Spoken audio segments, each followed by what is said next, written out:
Alright, so to fix this form for form tracking, basically the first thing we want to do is create a hidden page. So I'm just going to open the page that we're on in another tab so we can come back and grab the form.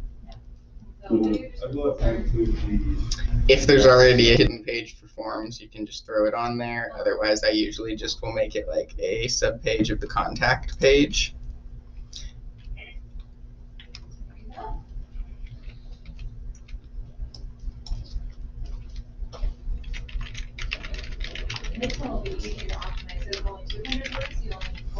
Whatever you put in here doesn't really matter because they can't see this on the front end. It's just the visual name in the list. And we'll just leave the GUID because it doesn't really matter.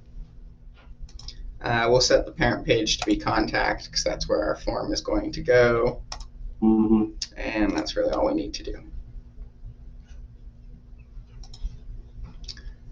And then we were going to just add our form that is already existing, because this is where we're basically not creating anything, but we're just keeping our form so that when we create the hidden form or the create form in custom code on that contact page, instead of submitting to where it does, it will submit to here instead. Okay.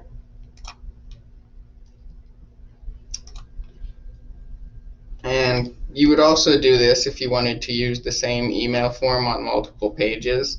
You can add an element from any page. I don't know if I've ever mentioned that, but if you do it this way rather than creating a new email form, then if you change one, it changes it across the entire website rather than having to go in and change the to field on like 10 different pages.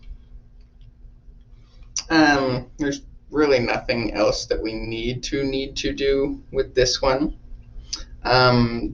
There is a possibility, if we were doing this for spam reasons and not just for form tracking reasons, that the spammer already has the URL that they need to spam this form, because actually, no, never mind.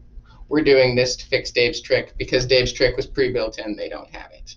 If this was an old site and we were trying to fix spam, usually you want to create a brand new form just because the spammer may have already recorded the form action URL. But in this case, Dave's trick, again, we don't have a form action URL anywhere on this, and so we don't need to worry. Okay. I guess I could have left that open because basically what we're going to do is go in and we're going to find the div that's got the module ID, and we're going to copy everything inside here. The main reason being, here is the form and here is the script for Dave's trick.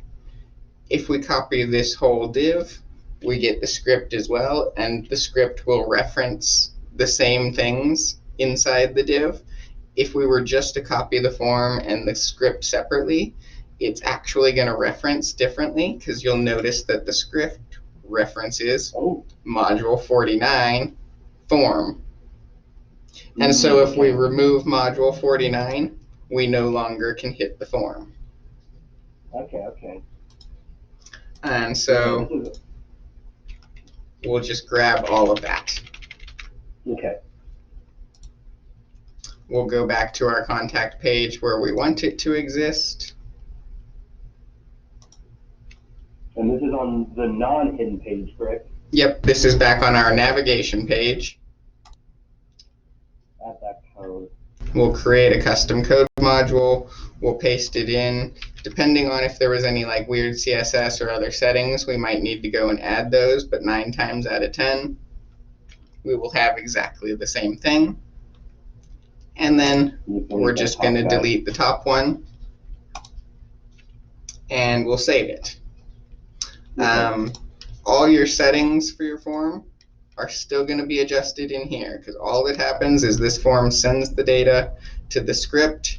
The script says, oh, this script is sending stuff the same place as this script is. There's a hidden page on all Titanium forms that you can't get to. If you were to go to it, it would just be a bunch of gibberish because you didn't send form data, and it would be confused why you were even trying to visit it.